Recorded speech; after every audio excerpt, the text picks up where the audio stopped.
Welcome to my YouTube channel Raj Competitive English Classes.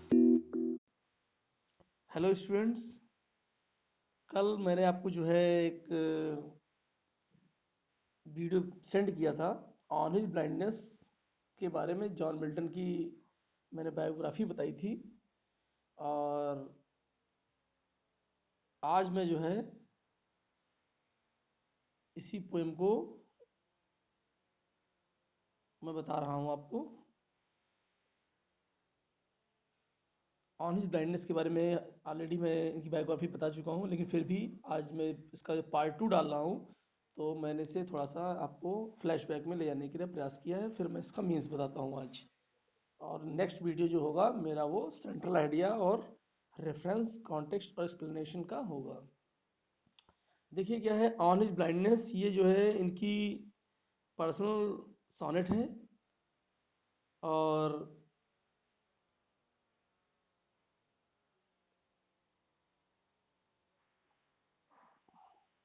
Just minute students, wait wait.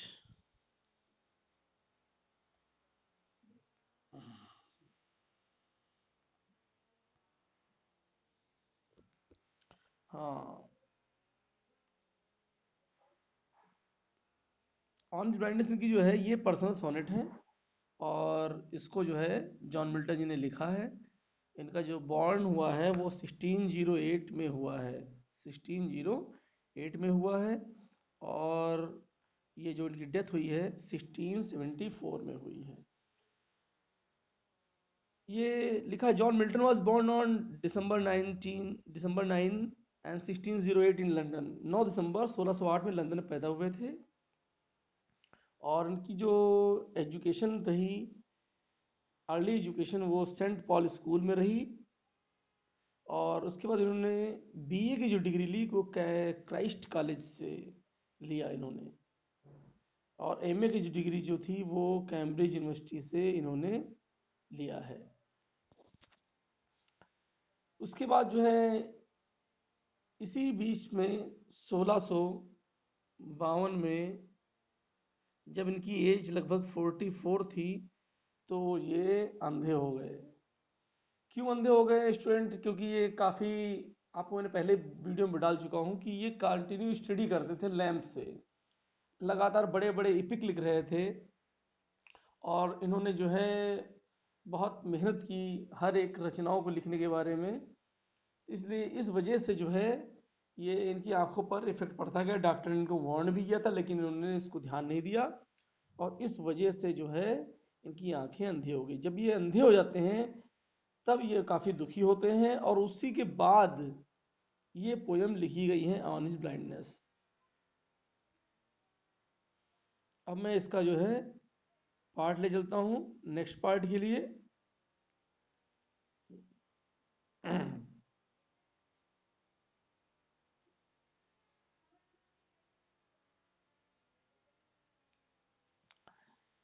When I consider, लिखा है when I consider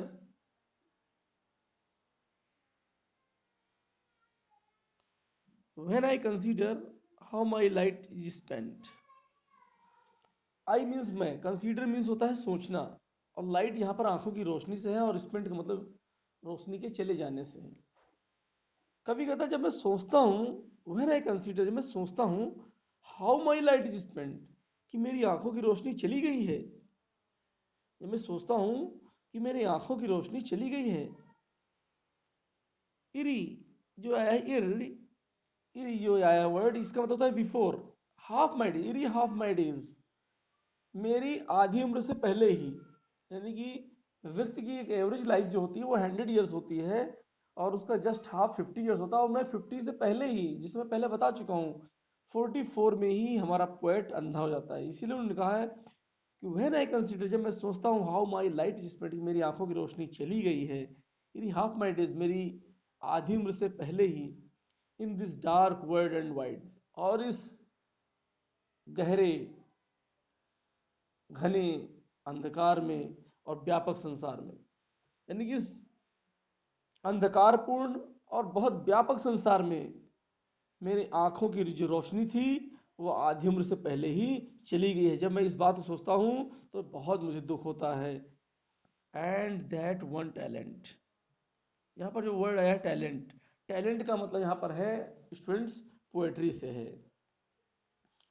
talent का मतलब है, चूंकि हमारा जो कवि है बाय प्रोफेशन वो पोएट है और वो पोएम कंपोज करता है, इस वजह से उन्होंने कहा है कि एंड दैट वन टैलेंट, और मेरे पास एक टैलेंट है, which is death to hide, और जिसे छिपाना मृत्यु के समान है। हाइड मीन्स होता है स्टूडेंट छिपाना, यानी उस टैलेंट को छिपाना, यानी कविता के लिखने के गुण को छिपाना बिल्कुल मृत्यु के समान है। और वो टैलेंट मेरे पास क्या हुआ है, लॉज्ड। लॉज्ड मीन्स होता है पड़े रहना, लॉज्ड पड़े रहना। With me useless, useless means व्यर्थ, यानी कि वो जो टैलेंट है टू कंपोज पोयम, वो कविता लिखने का जो गुण है वो मेरे पास लॉस्ट विथ मी यूजलेस, बिल्कुल व्यर्थ पड़ा हुआ है, उसका कोई उपयोग नहीं हो पा रहा है, क्योंकि मैं अंधा हो चुका हूँ, मैं कविता लिखने में सक्षम ही नहीं हूँ, और इसलिए वो टैलेंट मेरे पास व्यर्थ पड़ा हुआ है। दो माई सोल मोर वेंट, दो माई सोल मोर वेंट, यद्यपि मेरी आत्मा जो है वो उस के प्रति समर्पित है। शॉल आत्मा, यद्यपि मेरी जो आत्मा है उसके प्रति समर्पित, किसके प्रति, to serve therewith my maker, maker means होता है सृष्टिकर्ता, रचयिता। मेरी जो है आत्मा उस सृष्टिकर्ता रचयिता अर्थात ईश्वर के प्रति सेवा करने के लिए आतुर है, बिल्कुल समर्पित है, मैं चाहता हूं। And present my true account list, list means होता है, लिस्ट मीन्स होता है कहीं ऐसा ना हो कि, रिटर्निंग मीन्स होता है स्टूडेंट वापस आना, और चाइल्ड मीन्स डांटना। तो ये जो पोएट है वो कह रहा है and present my true account lest he returning child, वो कह रहा है कि माई ट्रू, मेरा जो सही लेखा जोखा है वर्तमान में, जो मेरा सही लेखा जोखा है, मैं उस ईश्वर के सामने रिप्रेजेंट करना चाहता हूँ, प्रस्तुत करना चाहता हूँ, प्रेजेंट प्रस्तुत करना चाहता हूँ। प्रेजेंट मीन्स उपहार भी होता है स्टूडेंट्स, प्रेजेंट मीन्स वर्तमान भी होता है, और प्रेजेंट मीन्स प्रस्तुत करना भी होता है। तो एंड प्रेजेंट मैं प्रस्तुत करना चाहता हूँ माई ट्रू अकाउंट, मेरा जो सही लेखा जोखा है, मेरे पाप पुण्य और यश अपयश का जो सही कैलकुलेशन है, मेरा लेखा जोखा है, जीवन वृतांत है, वो जो कुछ है मैं प्रस्तुत करना चाहता हूँ। लेस्ट ही रिटर्निंग चाइल्ड, कहीं ऐसा ना हो कि मेरी मृत्यु के पश्चात, लेस्ट ही रिटर्निंग चाइल्ड, मेरी मृत्यु के पश्चात मुझे ईश्वर के घर डांट पड़े, ईश्वर मुझे फटकारे। इसलिए मैं चाहता हूं कि मुझे फटकार ना पड़े, उससे पहले मैं उन्हें सेवा करना चाहता हूं। Doth God exact day labour light night, और आई फॉन्डली आस्क, यहां तक लाइन लेंगे, doth God exact day labour light denied, I fondly ask but patience to prevent. बहुत ही बेहतरीन लाइन है ये। बट पेशेंस टू प्रिवेंट, ये यहां पर पर्सोनिफाइड किया गया है बट पेशेंस टू प्रिवेंट को। बहुत अच्छी लाइन है और बोर्ड में फिगर्स ऑफ स्पीच के तौर पर काफी बार पूछी जा चुकी हैं, तो इसको स्टूडेंट नोट कर लीजिएगा। But patience to prevent that murmur soon replies. अगर आज मैं लाइन बोल रहा था students, come to the point, ये था कि doth God exact day labour light denied, I fondly ask but patience to prevent. मैं आई फॉन्डली आस्क, मैं मूर्खतापूर्ण सोचता हूं, फॉन्डली आस्क, मैं अपनी आप को एक इस तरह से पूछ रहा हूं कि मैं अज्ञानी हूं, मूर्खतापूर्ण, मुझे नहीं पता है, इस प्रकार से पूछता हूं, ईश्वर से पूछता हूं। Does God exact day labour light denied, क्या आंखों की जो रोशनी से मना करने के बाद भी ईश्वर मुझे क्या रात दिन, गॉड एग्जैक्ट डे लेबर, क्या रात दिन परिश्रम करने का आशा रखता है। ऐसा भाव आ रहा है इस सेंटेंस से कि आई फॉन्डली आस्क, मैं उस ईश्वर से मूर्खतापूर्वक पूछ बैठा, हालांकि मुझे पूछने का कोई हक नहीं है, लेकिन फिर भी मैं एक मूर्खतापूर्ण तरीके से ईश्वर से पूछ बैठता हूं कि क्या आंखों की रोशनी की जाने, लाइट डिनाइड, लाइट वही आंखों की रोशनी, डिनाइड मना करना, वंचित करना, कि आंखों की रोशनी के जाने के बाद भी क्या ईश्वर, doth God exact day labour, ईश्वर मुझे रात दिन या डे लेबर दिन भर परिश्रम करने की आशा रखता है।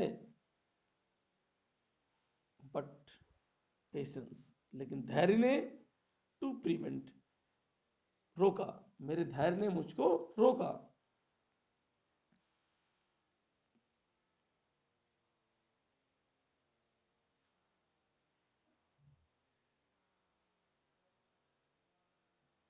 नेक्स्ट स्टेंजा लेंगे हम।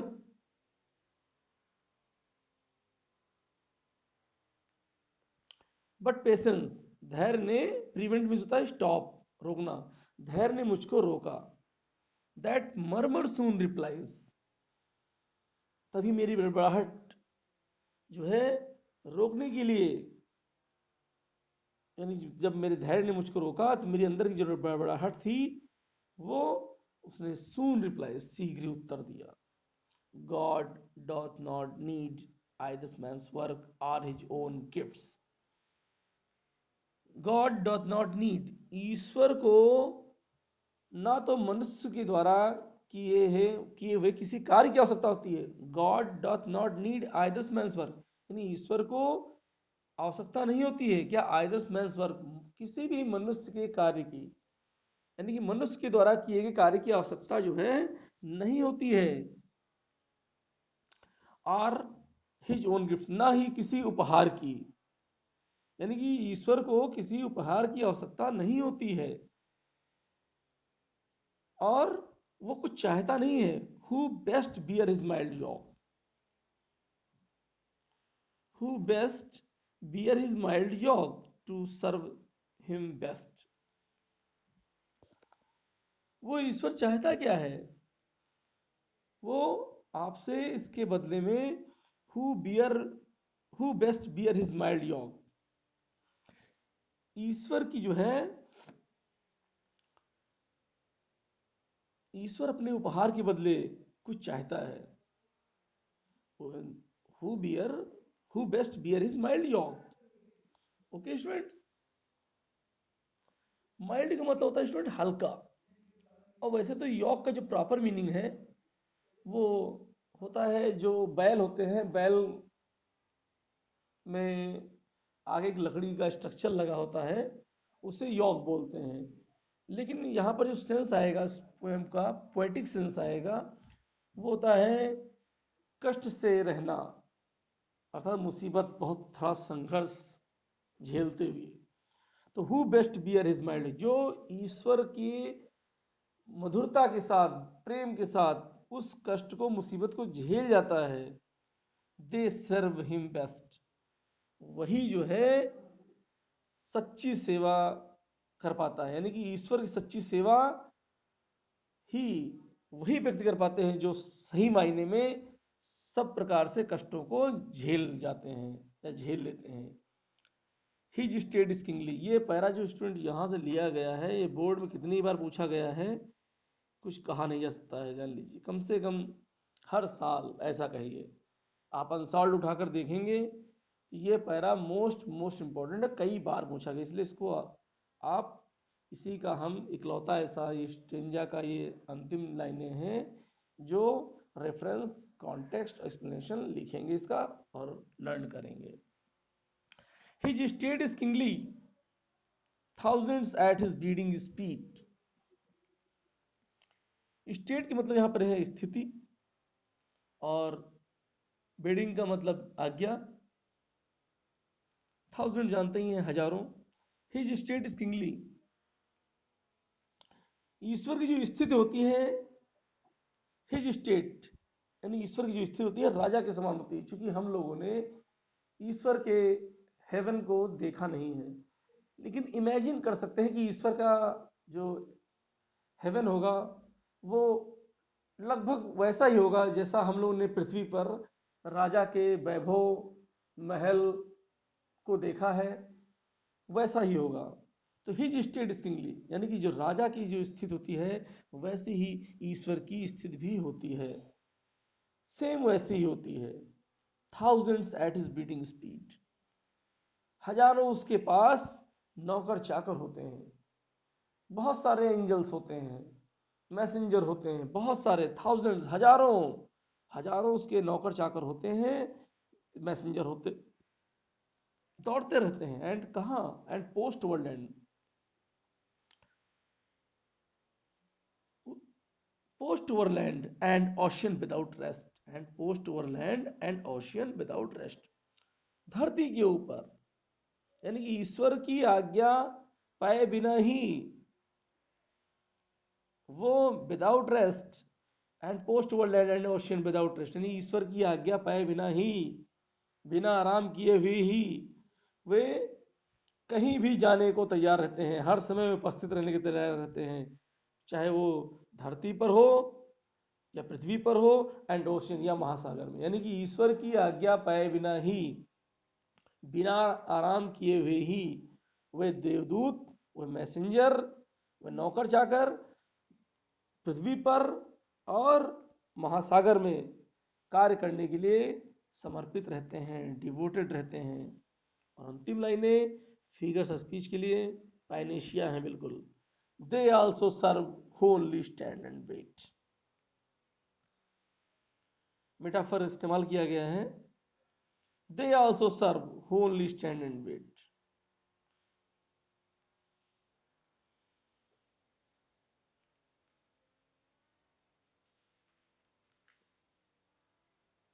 देखिए स्टूडेंट्स, तो यहां पर क्या है, they also serve who only stand and wait, जो भी व्यक्ति स्वयं को, they also serve who only stand and wait, यानी कि ईश्वर की सच्ची सेवा कौन कर पाता है? जो स्वयं को ईश्वर के सहारे या उनकी इच्छा पर छोड़ देते हैं। दे आल्सो सर्व, यानी ईश्वर की सच्ची सेवा कौन कर पाएगा? यानी जो स्वयं को, अपने जीवन को, अपने जीवन के हर एक पल को ईश्वर की इच्छा पर छोड़ देते हैं, वही ईश्वर की सच्ची सेवा कर पाते हैं।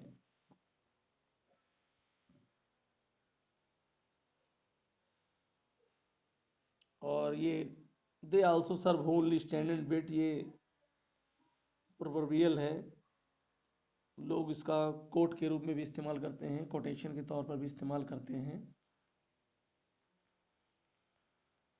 तो स्टूडेंट्स, इस प्रकार से ये जो पोयम रही, ये ऑन ब्लाइंडनेस, ये मैंने आपको बताई इसका मीन्स। और मैं एक बार फिर रिमाइंड कर दे रहा हूं कि ये इनकी पर्सनल सोनेट है, ये इनकी जो है पर्सनल सोनेट है, और काफी बार ये बोर्ड में इसकी सेंट्रल आइडिया पैसेज पूछा जा चुका है। Okay students,